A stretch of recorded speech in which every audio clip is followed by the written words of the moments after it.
Hello and welcome to CULTCAST. I accidentally called it CULTCAST last week, so that was a great start. Don't even know the name of our own podcast, so yeah, it's going really well. Keep people guessing. Like, it used to be ThoughtCast after a failed experiment. That was entirely my fault. And we called it VoltCast at one point, didn't we? Yeah, we might have done. Yeah. Vulture Cat. I don't know which one is going to get people to listen more. Yeah, probably neither of them, to be honest with you. It's not the name that's stopping us from hitting the heights, but it's our caramel tones that hopefully keep the 6 people around. So it's a bit different today. We're not going to be talking about lists or favourite wrestlers. We're going to go full on smark. So strap yourself in and get ready for some serious nerding.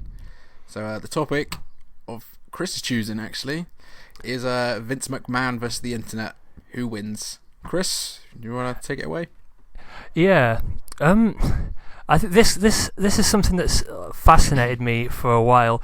The way modern wrestling fans sort of interact with WWE, and I think it boils down to the fact that Vince decided for the entire industry back in 1989, I think, that wrestling wasn't going to be a sport anymore. It was going to be sports entertainment. Yeah.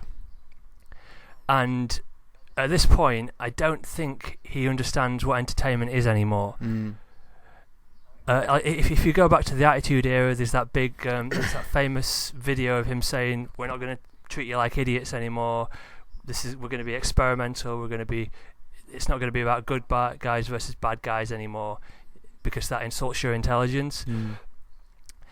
But fundamentally, by being entertainment, it means that WWE's competitors aren't the NFL or the Premier League or the Open Masters Golf or whatever it is. I don't follow golf. It's boring. Or what's that show? What is it? Morty Adventure Time? I can't remember, man. I'm so out of touch. What is it? Dean and Morty? It's not, is it? What is it? Rick and Morty. Rick and Morty. Fuck, I need to watch that show. But yeah, it's great. Yeah, like you said, Game of Thrones. That's got high entertainment stakes, hasn't it? And it always keeps people watching, which something that maybe WWE doesn't do. Oh, exactly.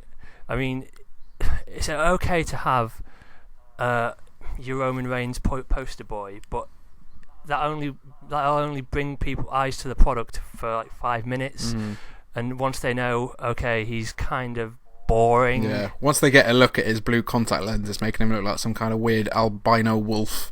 And they're just a bit like, oh, is that it?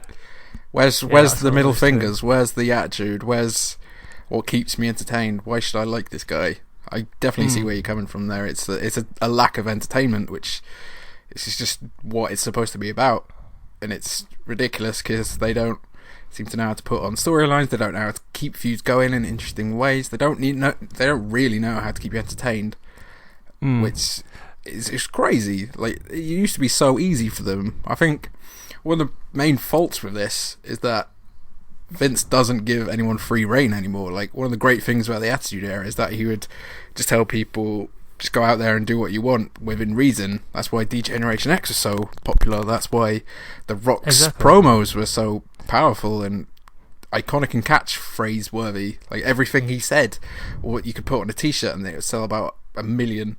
Anything Roman Reigns says, you'll find like taking the piss out of in a comment section. It's just become too branded. It's become too forced, and it's not entertainment. It's fiction. But it's like watching Game of Thrones and knowing everything what Tyrion's going to say next. The next hooker he's going to have sex with. The next time Cersei's going to have sex with her brother. The next pair of boobs you're going to see. It's just so predictable. And we're living in a golden age of television as well, which makes it even more sort of disparate. Like, you'll get these really good season-long arcs, like Game of Thrones, like The Walking Dead, although I'm not a big fan of The Walking Dead, don't tell anybody. Well, yeah, well, you're saving yourself there, mate. It's painful sometimes. Dozens of other shows. The 100 is really good at the moment. Yeah, I like that. I like that show. I watch it with a girlfriend all the time. Hello, Rachel, if you're listening, which you will be forced to. I need to get that view count up somehow, but yeah, carry on.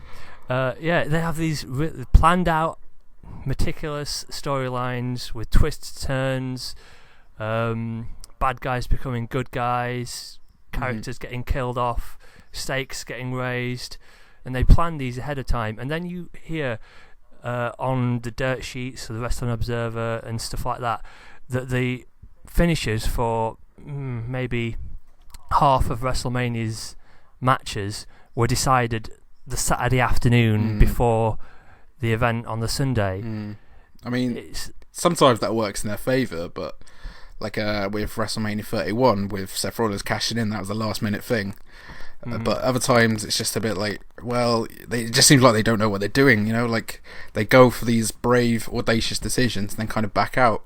Like at the end of WrestleMania 32, it was unpredictable, but it wasn't really. No real matches gave any sort of fan service, which is what WrestleMania should be.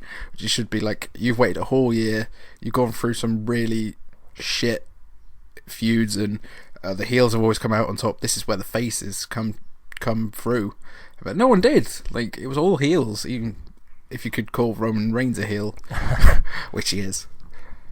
He is now. Which kind of. He's not a good guy. He's not a bad guy. He's just the guy. He said that 2 times now.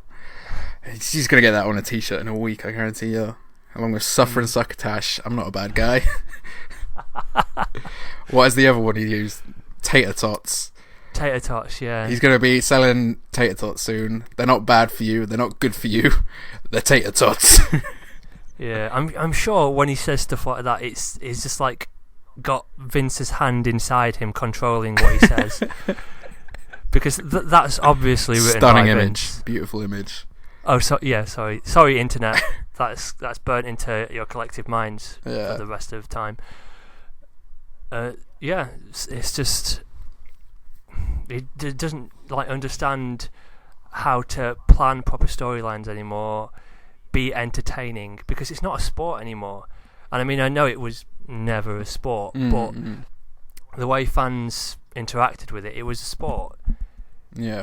I will say this for WWE though, and I don't think I really struggle saying WWE. I will say this for them, I don't think I'd ever be defending them, but I think they're kind of on the right track at the minute. It seems like we're maybe at a new era a little bit with all these indie people coming through, which is something I might explore at another time, where it's becoming more about pure wrestling rather than promos and everything, which sort of comes from NXT, the way they do things there. And so if it comes to it and Vince steps down and Triple H takes over, I think it'll be in good hands, because as much as you might hate him as a wrestler or as a performer, he knows the business, which I feel like Vince doesn't anymore. Like, he doesn't know the modern business. He used to be the master of it, but now he's so far out of touch, which again comes back to him not really understanding how the internet works and how fans can react on there and how they can come together and make or break things. And he's just so set in his ways. He has a demographic of kids, really. It's all about the kids. You know, not to harp on about the PG era. It's made some great, really great matches, some really great feuds, but the next logical step would be to go above that and start servicing the smarks as well as the casuals, which they don't really do. The last time they probably did that properly was when CM Punk won Money in the Bank Money in the Bank. And that was that was fantastic. Yeah, we've talked about that before. I mean, I still watch it a lot, but if they can somehow find a medium between keeping the kids happy and the casuals and the smarks like us two. Yeah. Oh, you know who would be perfect? I felt weird saying that. I felt weird admitting that.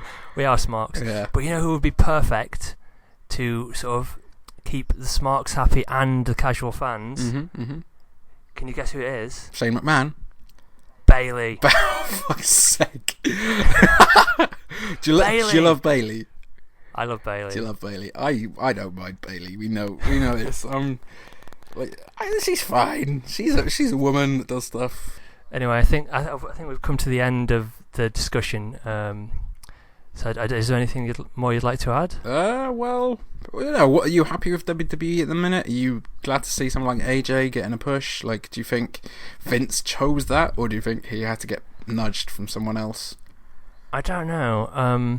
I think maybe Vince was happy with letting AJ into the main event, knowing that he's going to be sort of the guy who gets reigns over as the champion. Because being realistic, Styles isn't going to win the title, No. but he's going to put on maybe 2, possibly even 3 really solid matches with Roman. I mean, Bullet Club isn't far away, so whatever form it takes, so it could be. I'm excited.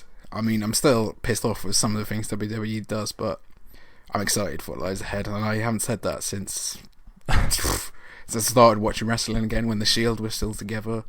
Oh, it's It's just I'm just waiting for Seth Rollins to come back. If Seth Rollins comes back and wipes the floor with everyone, then I can forgive Vince McMahon, including that weird thing he did with Trish Stratus where he made her beg like a dog, which was really which was really weird. So basically, Vince McMahon, crazy old man, sometimes gets it right, sometimes a bit of a perv. Yeah, he's not going to retire. He's going to blow up like the Death Star eventually. That's how he's going to go out. He will try that blowing himself up in a car thing again and actually succeed. So yeah, well, the future's positive, I think. What are your key takeaways? What would you conclude?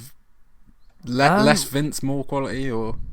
Yeah, I mean, less Vince, more quality. Just let the guys tell the stories that they want to tell. Yeah.